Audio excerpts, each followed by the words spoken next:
I hope that you are all well seated, well adjusted to coming on this ride for the next hour. Ladies and gentlemen, it's a great pleasure for me to welcome you to this new format, new platform that has been set up for engaging members of the African biotech community, particularly the leaders of biotech in Africa.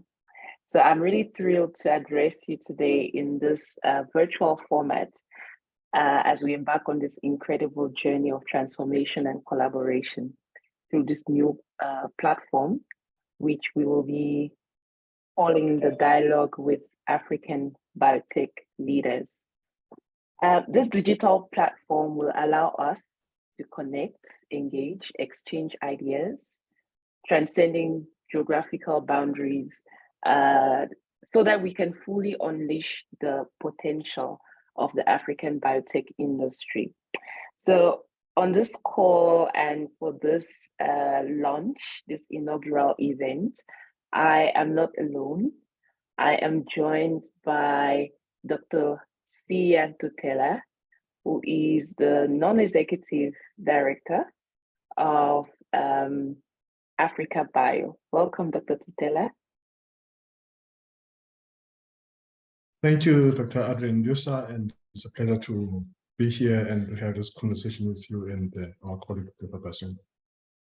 Thank you. Great.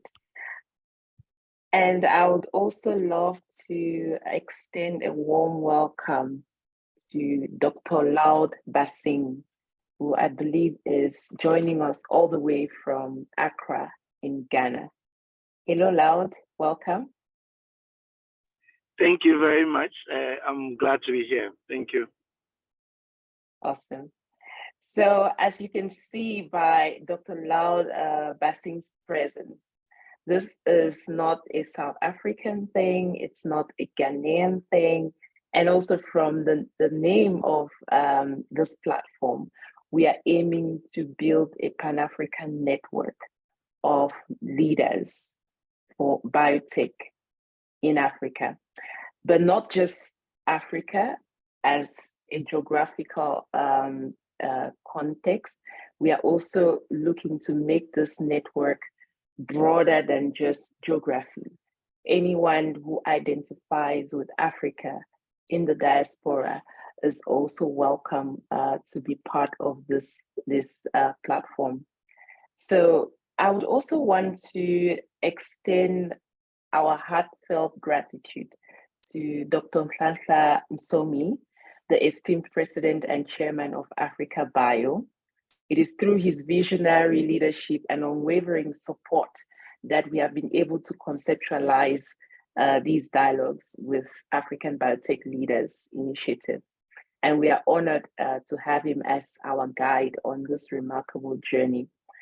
And on that note, I actually want to emphasize the significance of the upcoming BioAfrica Convention that is scheduled to take place in Durban, South Africa from the 1st to the 6th of September. So at this really early on, as we start our discussions before we delve into today's agenda, I would like you to put that already on your calendars because it is one not to be missed. This convention highlights Africa's commitment to biotechnology and its immense potential to make a profound impact globally. The BioAfrica Convention, which is organized by Africa Bio, is renowned as a premier gathering of biotech leaders, scientists, innovators, and policymakers from across the continent and beyond. It serves as a platform for knowledge exchange, showcasing cutting-edge research and fostering collaborations that drive advancements in biotechnology. Coming back to the platform that we are launching today, the aim is multifaceted. Firstly, we want to establish a new format that is dedicated to connecting and engaging African biotech leaders throughout the year. So this is not a once-off. Today we're kicking it off, but be on the lookout for a series of engagements that will take different formats, and you'll be well informed as we release more details on these engagements. This platform also is intended to be very inclusive, addressing the needs and aspirations of young leaders, female leaders, as well as African biotech leaders in the diaspora, because we recognize the immense talent, diversity, and potential of these groups and what they bring. And we are committed to providing them with this platform so they can grow, they can collaborate, and get recognized. On that note, I will hand over to Dr. Tutela to give us an introduction around, the biotech landscape in Africa. Dr. Tutela, over to you. Thank you, Dr. Adrian Lusa, and welcome again to our colleagues within the African continent that are listening to us and those beyond the borders of the continent. I think my colleague has highlighted key issues here to say we want to get Africa to recognize its potential within the biotech sector, but more importantly, we want the young African researchers, female researchers, to take their place in the global space, because it's not only an African potential, but this goes beyond the potential of Africa to provide for the global space. And biotech is an important component in the bioeconomy of the continent. And the importance of this sector is propelled by the adoption of policies by many African countries and strategies to grow this sector, even though we haven't realized much of it. But I think there is a drive that we're starting to see by many African countries using and looking at biotech and bioeconomies as the next wave of economic growth. And the key issue here, and especially from the African biotech R&D aspect, is that we know a lot of our technologies has mainly been on agricultural biotechnologies. We see a lot of food products that are coming out into the continent from our research activities. But in the recent times, we're starting to see a lot of work in the medical field. I think the COVID pandemic was actually one of those that highlighted that Africa has got great potential to provide for its solutions and provide for the global solutions, where we saw a number of startups coming up with diagnostics and a number of startups coming up with solutions that would help Africa when we found ourselves in a situation where we had short supply to protect ourselves and diagnose such diseases like the COVID when it came to Japan. There's a number of enabling factors that we begin to see coming out of the continent's policies and governments, that would enable us as the continent researchers to use this technology in changing our economic direction. One of those commitments of some of the governments that we have to harness the science and technology and also to enhance food and national security within their countries with an intention to reduce the burden of disease and environment degradation. And I think if you look at some of those commitments and we can be able to change them and convert them into investments towards R&D. Other factors include enabling and functional regulatory systems that are driven by multilateral institutions, but also by governments, on such aspects as biosafety of applications of biotech within the continent, developing the necessary human capacity and institutional capacity to conduct biotech research in the continent through our research institutions, through the SMMEs that are funded by government and other sectors. We have a very young and vibrant workforce in the continent. Some of them are here with me in the panel, though not that young, but they are young, and they are people that we should be putting our efforts on as investors and as government policymakers to make sure that the work that they do within the biotech sector is converted into economic tools and into products that have an impact in our societies.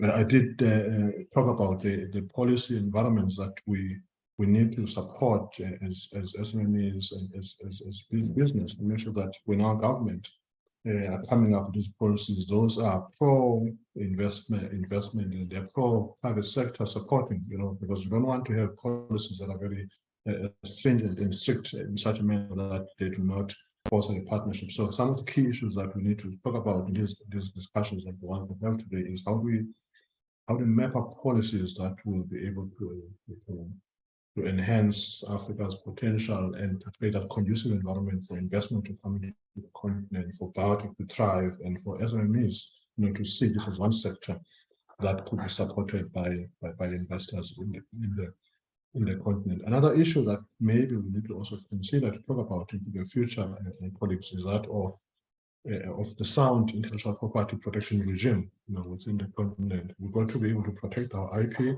but also use the available IP in a manner that is pro-innovation and pro-SME support, because we don't want to have our IP, but we don't have means and systems to protect those and to utilize those IP and have investors having confidence in the continent's ability to convert that IP into products. So there are some of the issues that we're facing as a continent, which I think, in my opinion, there are instruments within the continent that will be able to, that we can work together with them, either in partnership or in collaboration with them, to make sure that the sector in the continent grows. So with dialogues like this one, we're trying to then get the continent talking, but not only talking towards developing means and mechanisms to convert that talk into practical and applicable solutions that will solve the continent's issues. One example is that of the Bioafrica Convention, which my colleagues has also mentioned, that when we established the convention way back 2018, we wanted to create that platform that is going to be able to bring investors into the continent, bring our SMEs together, get governments to interact with big business and SMEs and industry broadly, to say what are the problems that Africa is facing and how do we solve those problems, but more importantly, how do we make sure that Africa is at the center of global solutions to come up with these new products and new solutions. So through the Bioafrica Convention and with the dialogues like this one, we're trying to make sure that Africa and Africans in the diaspora bring the know-how and the technology into the continent, and those internationals that want to invest and partner with us, they come to the continent knowing who to talk to and how to engage Africa and what are the channels for entry into Africa, but also how to make sure that the solutions that are brought are not just to take away from Africa, but also to solve Africa's problems. For example, we have a lot of natural resources within the continent, and are we using them sufficiently? In my opinion, is that we haven't even scraped the surface. There's quite a number of opportunities that lies for us, which we can then start to talk about and come up with solutions on how to deal with those. So perhaps these platforms, like many others, are geared towards us as Africans and Africans in diaspora to talk about and to come up with means and solutions to convert those into products. I'll stop there, colleagues, and maybe perhaps get my other colleagues to add their views as we open up our discussion. Thank you so much for for setting the scene, Dr. Ntutela. And yes, as Dr. Ntutela has indicated, we are going to now start our conversation. So we're going to have a discussion, really, and the way that it will be, it will happen is we will be asking questions, we will be talking, the three of us, and at certain points, I will check in the chat. So please, if you have questions for us, do drop them into the chat, and we will keep an eye there so that as we proceed, we'll take interludes to answer questions from the audience, and then we would continue the discussion. So we have about 20 minutes on this discussion. And to kick off, I would like to formally introduce our panelists. So I'll be introducing, first of all, our special guest, Dr. Lord Anthony Bassing. Dr. Lord Anthony Bassing is a scientist, an engineer, an innovator, and an entrepreneur. He is a lecturer at the Department of Medical Diagnostics, Kwame Nkrumah University of Science and Technology in Kumasi, Ghana, and he's also the founder and CEO of Incast Diagnostics, a biotech company in Ghana, which develops and manufactures lateral flow and molecular point of care tests specifically for the African market. Lord is passionate about research and providing access to diagnostics for vulnerable populations. And so with a background in both microbiology and biomedical engineering, Lord has a research interest that has been developing, his research interest has been developing simple tests for infectious diseases of poverty that largely impact the vulnerable in Africa. He worked with the University of Liverpool and researchers from 13 countries from 2009 to 2013 on a project on the effect of climate change on health outcomes. He's also worked with several other organizations, international organizations, bringing about, his expertise in this field. And the reason why, one of the reasons why Dr. Bassing is joining us today in this inaugural event is because we were just in Cairo, Egypt, for a startup stadium at the Africa Health XCon, and Dr. Bassing, leading Incast Diagnostics, won the startup stadium competition that took place there. So we thought we would have him here after, his time in the limelight to give us a little bit of scoop of how that, first of all, meeting, other peers from across the continent who are also embarking on this entrepreneurial journey in the sciences to address health challenges, what that was like, and also just to hear from his perspective as a young biotech leader in Africa, how a platform like this will be able to meet his own personal aspirations as well as the growth and thriving of his ventures. So welcome again, Dr. Bassing. All right, thank you very much. Thank you very much. Right. And also I will introduce briefly Dr. Tutela, because if I had to go into the details, we would be out of time. So Dr. Tutela has a PhD in pharmacology at the University of Cape Town in South Africa. He spent part of his PhD on studentship at the University of Sheffield in chemistry and respiratory medicine departments. He later did a postdoctoral fellowship as a Fogarty Fellow in molecular epidemiology and drug discovery at the Public Health Research Institute at the International Center for Public Health in New Jersey, USA. While working at the Department of Science and Technology and later at the CSIR in South Africa, he gained experience in policy, contract management, and project management. He was later in charge of innovation management and technology commercialization, while he was the COO of Plant Biotrust Innovation Center, and later Senior General Manager Operations at the Technology Innovation Agency, still in South Africa. He later joined a startup pharmaceutical company called Itemba Pharmaceuticals as its CEO. In 2013, he left Itemba to focus on his businesses, starting Xanalytics Laboratories and spinning out Intini from MNBS. He played or continues to play on an innovation advisory role in many organizations such as the Department of Health, the NRF, also known as National Research Foundation, the DTI, and the DST. And he served in boards of many startups in South Africa. So, having said that, he is currently also the managing director of Intini Research and Consulting, which is a South African company wholly owned by him and offering advisory and consulting services in innovation management strategy, innovation policy, business strategy, and project management, with emphasis in biotechnology, pharmaceutical, healthcare technology management, and agricultural, biotech, and agro-processing industry sectors.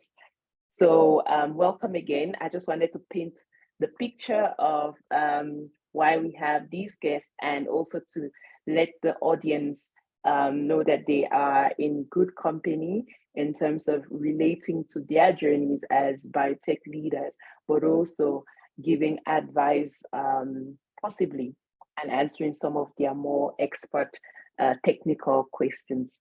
So thank you, gentlemen, for joining us. And I'll kick off the discussion with a question to Dr. Loud Basing. Dr. Loud, can you maybe briefly tell us the backstory of how you entered the biotech industry and how your journey, your personal backstory has shaped your perspective as a biotech leader? All right. Thank you again for the opportunity. So as you introduced, I have a background in microbiology and biomedical engineering. And when I finished school, one of the first things I did was to work in a hospital. And while I was working in the hospital, I was confronted with the fact that there are a lot of patients that do not have access to diagnostics. It was something that I did not understand because you go onto the internet and you realize that getting these reagents and kits to do these laboratory tests were not too expensive. And yet the pricing was so high that most patients could not afford. And so naively, I decided that I was going to set up a lab at the beginning to be able to offer very simple and very cost-effective laboratory tests to patients. Unfortunately, I started, and then within a short time, I realized that I had made a very big mistake. And that was because we were importing everything. And because there were so many middle people between the manufacturer and then the patient, that was what was racking up the price. So I decided that I was going to go into the production of some of these diagnostics. And so because of that, I had to educate myself. I had to go back to school, learn how to do all of these development. It took a number of years, but I was able to go and then did some work in the US, quit my job later, came back to Ghana and set up the company. And so far, the company has been doing very, very well. And it is because of that passion, that desire to be able to effect a change that has helped me to be able to expand from just one product to about 17 commercialized right now, to other biotech products that we are developing. And we continuously learn, we continuously add things to it so that we are able to make healthcare and diagnostics very accessible to the people that need it. So basically that is the backstory to how I entered into the biotech industry. That is fantastic. Fantastic story indeed. I'm sure most of us can relate to the passion and the enthusiasm of putting our scientific knowledge at the service of addressing some of the challenges that we all face on the continent. So thank you. Thank you for painting that really inspiring story. Quite an interesting point, if I may join in, Dr. Adisa, from Dr. Basing. It would be nice to hear from him now that he's in this path and he is a winner of the startup stadium in Africa, Health XCon. You know, how was it meeting other biotech startups within the field, and especially most of them coming from the African continent? What did you learn from that, and how did you? How was the feeling of knowing that there's so much of biotech in the continent that you can start to interact with and collaborate and partner with? Good. So thank you again for the question. So the African ESCOM was actually an eye-opener. I say it was an eye-opener because sometimes this journey can be a very lonely one. So sometimes when you are in your very little corner, you feel that all the challenges, you are the only one facing the challenges. You are the only one going through all the things. You are the only one who is struggling. And so it's very easy for you to decide that, no, I have to quit and do something else. But meeting a lot of other biotech leaders, you realize that your challenges are the same. And in finding out that your challenges are the same, you also realize that the solutions to your challenges are the same. Things you might not have thought about, somebody else might have thought about, and it's already implementing those challenges that you, those solutions that you can adopt. Secondly, you also realize that there are a lot of things that you need that somebody else is supplying. For instance, there are a few raw materials and reagents that I used to source outside Africa, basically. But during the convention, I realized that there were actually people, also young biotech startups like mine, that are actually providing some of those solutions or regions that I need to be able to implement my solutions. And so we've started with collaborations, we've started talking to people and all of that. And then the most important part is the fact that all of us are very young.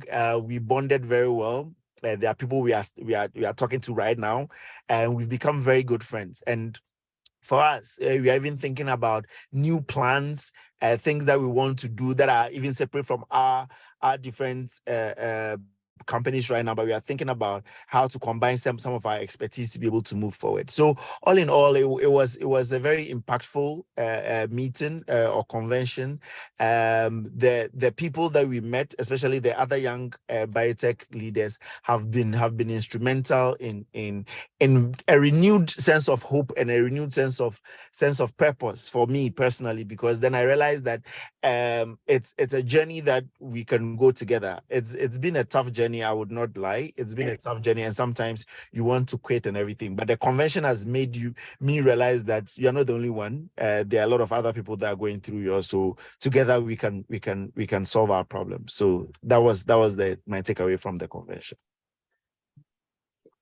Fantastic. And I mean, I like the part where you mentioned that, you know, meeting your peers has renewed your passion, renewed your hope. I know biotech in itself can be quite challenging as an endeavor, but also doing that under the challenging circumstances that we can imagine some of us have to go through on the African continent, where the setup isn't yet quite you know, at the point where it will enable a thriving ecosystem. So we do need each other to lean on in those times when we feel like we are the one and only, or everything is crashing. So I like that you highlighted that. And that's also one of the reasons why this platform is being set up, this initiative of dialogue with African biotech leaders, is so that we can find commonness in our Africanness, if that is a word, but also commonness among the different target groups, you know, women leaders, young leaders, people in the diaspora, more experienced veteran leaders, where we can support each other as peers. Dr. Bassing, you didn't mention, and I don't know if we expressly asked, but what was the prize of winning the startup stadium? And how did it feel? I mean, you were not expecting it, right?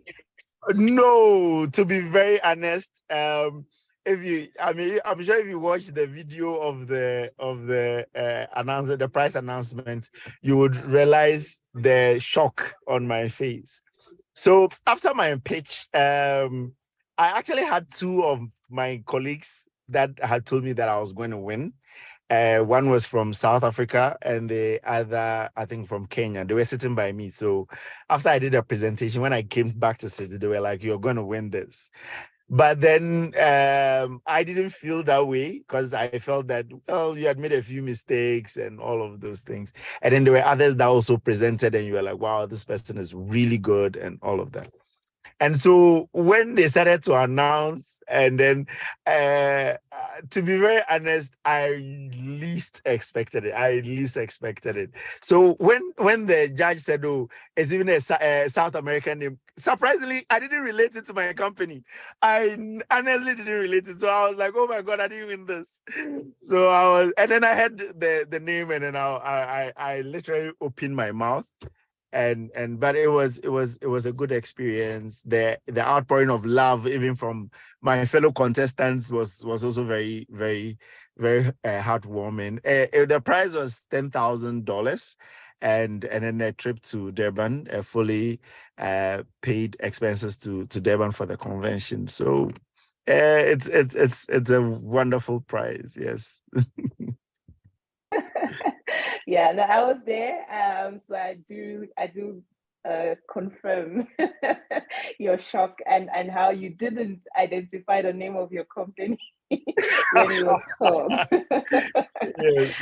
Right. No, thanks for sharing. And Yeah. also, just to say that there will be a startup stadium on a bigger scale at the BioAfrica convention happening in September. One more reason to be there. And for all those young biotech leaders, you should definitely, get in touch with Africa Bio and find out how you can, be on that stadium and maybe win a prize. And I know that Dr. Somi and Dr. Tutela would probably know more about that. But I know Dr. Somi promised that it will be on a larger scale. And while we are on the point of the BioAfrica Convention, I would like to ask Dr. Tutela, could you maybe share some key highlights and objectives of the upcoming convention? What can attendees look forward to? What are the main themes or focus areas of this event, aside from the startup stadium that I've already mentioned? Thank you. Indeed, we want to see you there at Dr. Basing at the BioAfrica. We're going big this year, and we launched the startup stadium last year in the 5th chapter of the convention.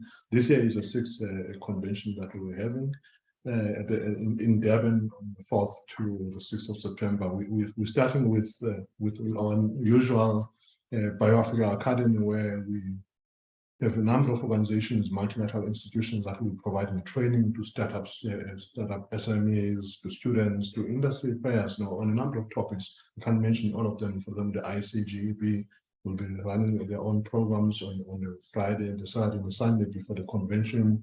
AHIA and Emory universities will run their own programs, the Technology Innovation Agency. A number of them will be there. So we always encourage people that want to attend to make sure that they don't miss the BioAcademy session, which is a week before the pre-convention workshops. But the key is that this year's theme is entitled Reimagining Biotech Innovation for Africa Development and Security, because we want Africa to start to say we can do these things ourselves through partnership, through collaborations with the global space, but more importantly, focus on Africa's potential to do this. So the convention will start on Monday with a number of tracks. In the health sector, we'll be discussing different innovations within the health sector, diagnostics, vaccine manufacturing, which is a key issue that we're pushing forward as Africa Bio, because we realize that the potential in the continent is there, and we need to prepare ourselves for the future pandemics that may come. So we'll be having a lot of discussion around the issues of vaccines and manufacturing, biomanufacturing, broadly speaking. In the agricultural sector, a number of topics that are coming out, looking at the beneficiation of our natural resources and natural products, food security, identifying what are the crops that are of interest in the continent and how they use modern technologies to secure Africa's food supply into the future. We're looking at issues that are affecting the SMEs, IP, investments, and management of technologies and training of SMEs to be able to face the future and go beyond the continent, such as manufacturing and so on. So it's going to be a broad approach to the convention, but with a focus on key issues that we believe are going to be of importance to the to the African continent and to the global space. The way that we've done the convention, as we've done in the previous years, that we have a very broad and a very well-learned organizing committee that comes from all over the world and all over the continent that are providing advice to us as Africa Bio on what are the topics of interest and identifying the relevant speakers that are opinion leaders within their sector that we want to bring all of them to Durban and make sure that all those that are attending will get the value for their time to come to the conference. So we invite all of them, all of the participants in here and everybody else to be there. And we also want to invite other governments, to see this as a platform for the growth of the entrepreneur in Africa. For example, our colleague here, Dr. Basin, it's institutions like his that we want to make sure that they meet others and identify partners, throughout the value chain of whatever they're working on, because we can't do it alone. It's got to be a partnership with other people of similar or like-minded as you, but also looking at how do we take Africa's product and get the world to benefit from them. So the Bioafrica Convention is going to be focusing on all of those aspects that I've mentioned. So it's 5 days of workshops, convention, training, interaction, networking, and partnerships between small, medium enterprises, policymakers, investors, and government players. Right. I know I'll be there. I don't know about everyone else, but the picture you painted it makes it a must attend event. Like, you can't miss this. Yeah. So for this year, just to add, Luisa, yes. for this year, our startup stadium, we're looking at about 100 SMEs that are going to be part of that, which means that if you're an SME within the continent and you think you have an innovation that is worth giving a shot to potential investors, like it happened in Egypt, make your way to Durban. We'll be opening registration soon, but you can also talk to Africa Bio on how to participate in that, because nobody knows what is needed and how you can actually pitch your innovation and get your own $10,000 like Dr. Basin. So we're calling on the SMEs to participate in that and share your knowledge and share ideas and exchange some of them with some of the potential people downstream in your production facilities. Thank you for highlighting that, Dr. Ntutela. I would like to now maybe turn the virtual mic over to the audience. I don't know if I don't see any questions in the chat, but I believe that there is, we can accommodate people talking. If you have a question, I believe if you can raise your hand virtually or unmute yourself, and any questions to either of the panelists, you're welcome to do so now.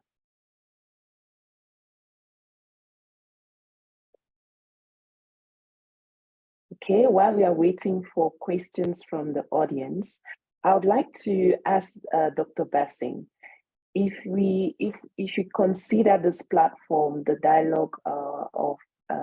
dialogue with African biotech leaders, you as a young biotech leader, operating in Africa and trying to address issues in Africa, how do you see this dedicated platform of peers or building a Pan-African network contributing to the advancement of the sector, the biotech sector in Africa, and also for your own personal aspirations? All right. Thank you again for the question. So one of the things I have realized in biotech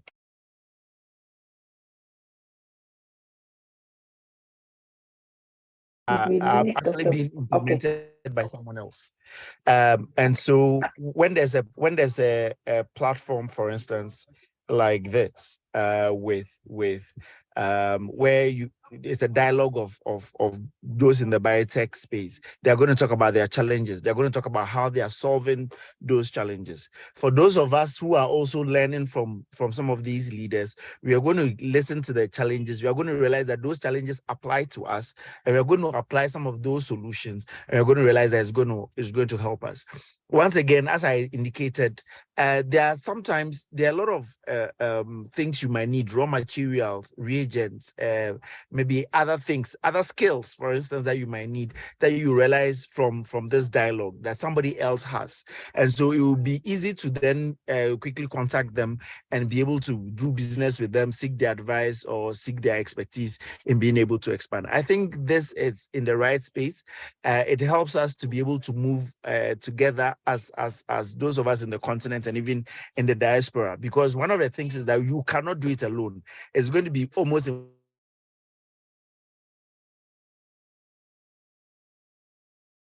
where we can collaborate, seek advice, seek expertise, and ask all the questions and get our answers. And I think that this platform actually helps solve that particular problem. So I am particularly excited about this platform. So thank you very much for the opportunity once again. Yeah. Thank you so much, Dr. Basing. I think you spot on some of the, not only the challenges, but the opportunities that can be derived from collaboration and from engagement. And I'll turn, there's a question in the chat. We have a question in the chat, and I'll direct that question to Dr. Totela. What are the opportunities that you see in the African market in the space of drug discovery? That's a question from Omar. Yes, thank you. Thanks, Omar, for that question. Look, I mean, Africa, starting with its available natural resources, I think I did mention that we haven't really scraped the surface on understanding and studying some of our products, natural products, and whether they have a role to play in solving some of the world's or the global diseases and all the global problems. And I think we have a lot of opportunities to start there, to understand and study our plants and our natural flora, of the potential new molecules that we can be able to come up with new products. As you go downstream the value chain of drug discovery, I always say the genetic diversity of the continent is quite broad, and maybe perhaps it's a time that we stop accepting whatever comes into the continent without us applying our minds and using our genetics as a continent to our advantage, because we are quite diverse, but it so happens that people come, take our products and go and study them somewhere else. And I think Africa's potential lies within that genetic diversity of the continent. Africa Bio, for example, we run continuous webinars on the issue of diversity in clinical trials, and which we've realized that there's so much potential that the continent has in that space of clinical trials, which I think we could be using and making sure that the products that are studied, they benefit the Africans in that space and so on. The other potential that we have within the continent on drug discovery is the research infrastructure that we have in some parts, even though not many parts of the continent, but we have a lot of pockets of excellence within the continent and within African countries that can actually do global style or global level of research and drug discovery. I'll mention an example is one in the University of Cape Town, where we know that there's a very strong team that is doing a lot of work on drug discovery. The question that we need to ask ourselves is that are we using that know-how, the knowledge base, the skills that we have to a broader advantage of the continent, or are we not necessarily doing much on that? In my opinion, that with the research infrastructure that we have, the capability that we have, the will for some of the governments to bring those research into the continent, we can actually maximize on that. So there's quite a number of opportunities within the whole value chain of drug discovery that we could actually be using as a continent to our advantage with Africans. Thank you. I hope that addresses your question, Omar. I know Omar is tuning in from Cairo, Egypt. I have another question from Anita Berger, Research and Innovation Manager at University of the Western Cape in South Africa. Her question is, she points out that as technology developers, they are keen to engage with entrepreneurs who are interested in identifying interesting technologies. I believe this is within the academic institutions, and then further co-developing them. She's asking if there's forum for such engagements. I can tell you right away, Anita, that we intend to have this collective of bioentrepreneurs so that we can have such conversations as a unit, as a network, and spread around these resources. The other thing is we would definitely be looking to engage and bring in experts like yourself who would tell the entrepreneurs, the steps that should be followed to, for example, licensing out technologies from academic institutions. We know there's tons of that. And so definitely this is a forum for us to have such conversations. Thank you for that question. Another question is from Dr. Olawale Salami. He's an expert in early phase clinical development. What's been your experience in getting your lead molecules or compounds into first-in-human trials in Africa, given that this is critical in getting funded for further clinical development? Now, I think Dr. Tutela might be able to take that. I'm not necessarily fully in that space, but I think there's a number of institutions, within the continent that one could engage with them on making sure that all these lead molecules are done within the continent. I don't do clinical trials, and that was my past, but I think if we start to use platforms like the one we're having now, or in BioAfrica Convention, and we use those platforms to start to discuss these problems that we think are, or the challenges that we think are there, or there's opportunities that we think are there for the continent, and identifying the partners that would then work on those space that you mentioned. I think that's what we should be actually doing, and that's why I'm saying I'm glad with the question that you've asked, but however, I cannot be able to provide the exact knowledge in that, but it's for us, all of us, then discuss this issue and say, this is what we should be doing, and these are the potential partners if we work on those to get the work done as we suggest in your question. Okay, thank you so much, Dr. Tutela, and I agree. That's why we're creating this platform. I hope, Dr.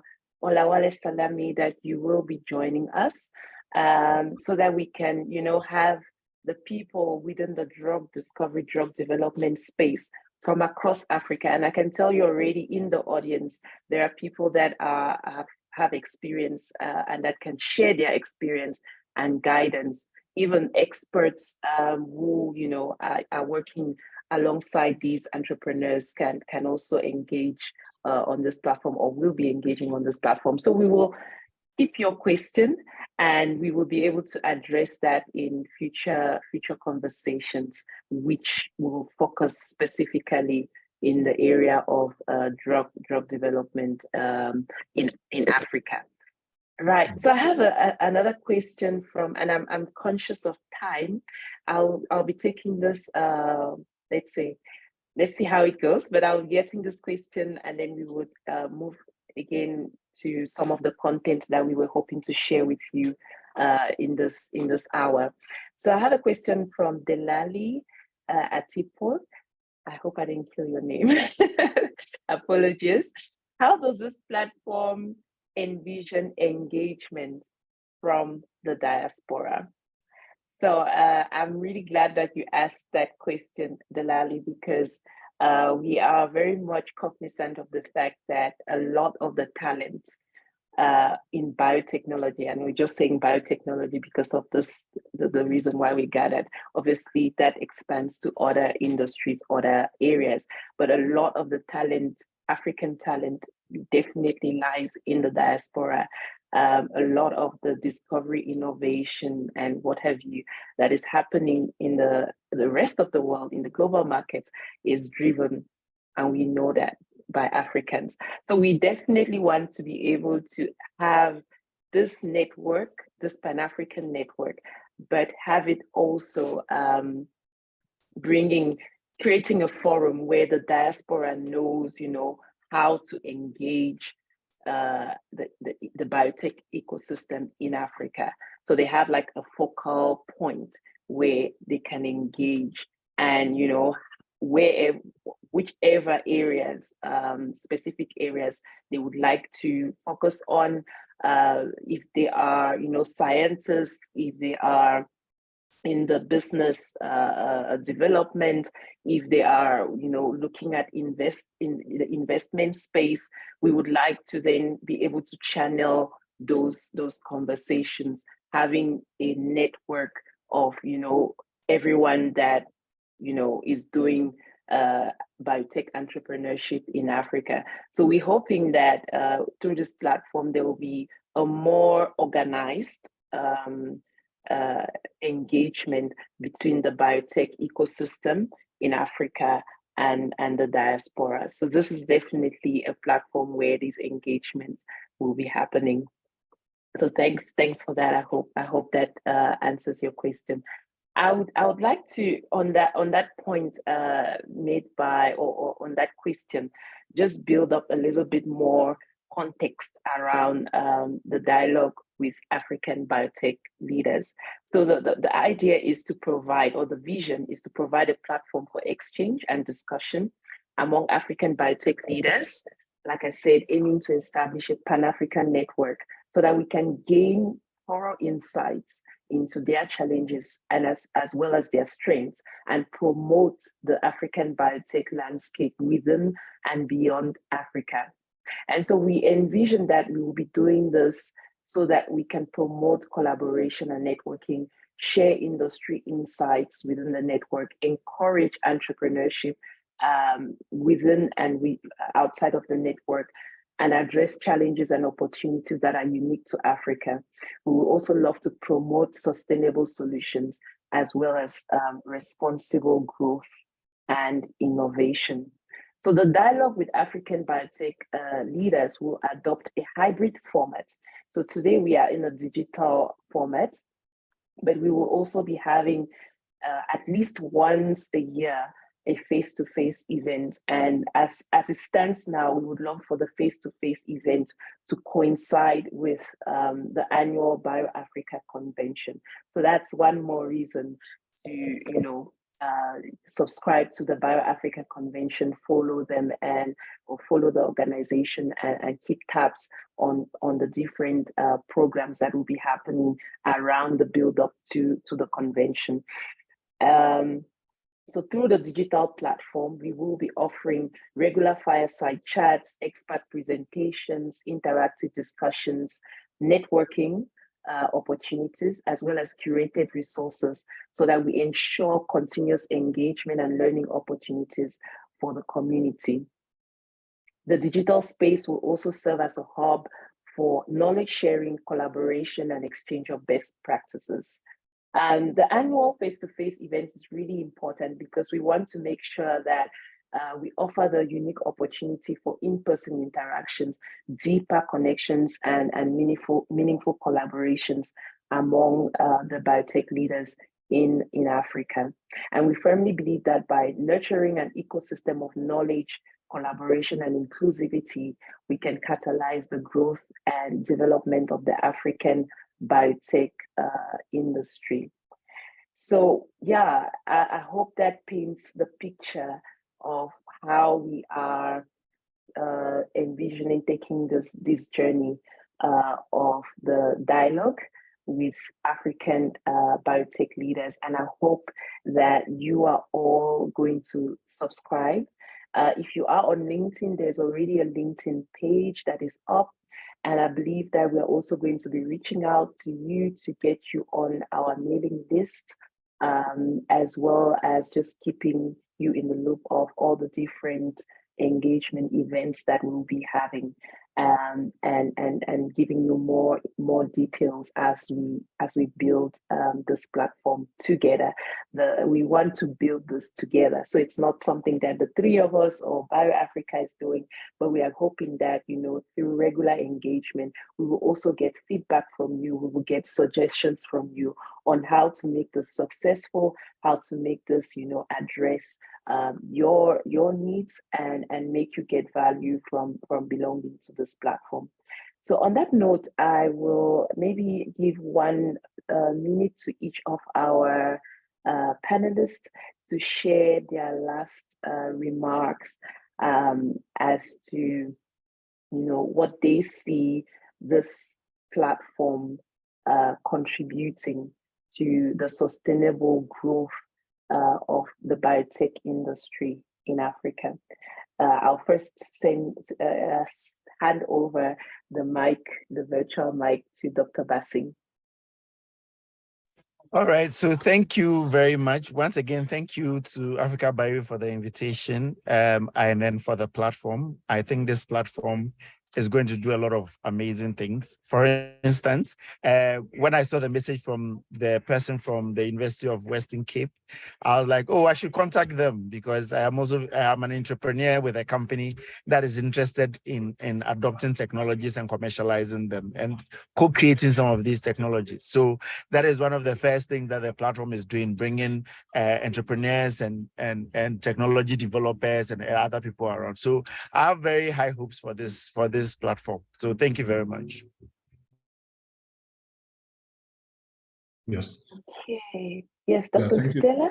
Yes, thanks, Dr. Bassing. I think you summed it up very well to say we want the entrepreneurs of the continent to use this platform to their advantage. It's not for us to talk and you guys listen, but it's also for you to engage with institutions like the BioAfrica and others, so that we can get to know what is there and how to make use of what we've got as entrepreneurs, the IP we have, the technology that we have, to change the landscape of African health, African food security, African environmental activities, and so on.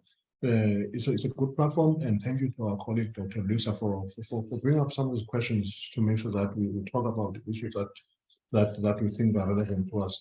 We will take a suggestion going forward on other topics that we may not have thought about it or that I think we need to have a discussion on. And more importantly, we hope to see you in Durban on the 4th to 6th of September at the BioAfrica Convention, where there will be more opportunities to meet other leaders within the sector and other entrepreneurs and other investors, and exchange your ideas and perhaps form new partnerships that would grow your products and your innovations to the global markets. So thank you very much to my colleagues, and thank you to all the listeners that participated in the dialogue. Thank you so much. And I want to agree with Dr. Tutela. Thank you for the very engaging audience that we had today. Your questions have really, have really shown the value of us having such platforms where we can talk about our unique and local, regional issues and concerns, and even sharing, our stories to inspire each other to drive the biotech industry in Africa forward. So in conclusion, we have 1 minute. I would really like to thank again Africa Bio for taking the leadership on this. And I would like to ask each of us who are in the audience to also share, with their network about this platform and get them to subscribe. And let us all commit to be at the BioAfrica Convention in September from the 1st to the 6th. And we would also just keep tabs on everything that we'll be doing, or keep you in the loop on everything that we'll be doing along this journey of the dialogues with African biotech leaders. Thank you so much to my panelists, my colleagues who took time off their busy schedule to be here and chat to me. So thank you.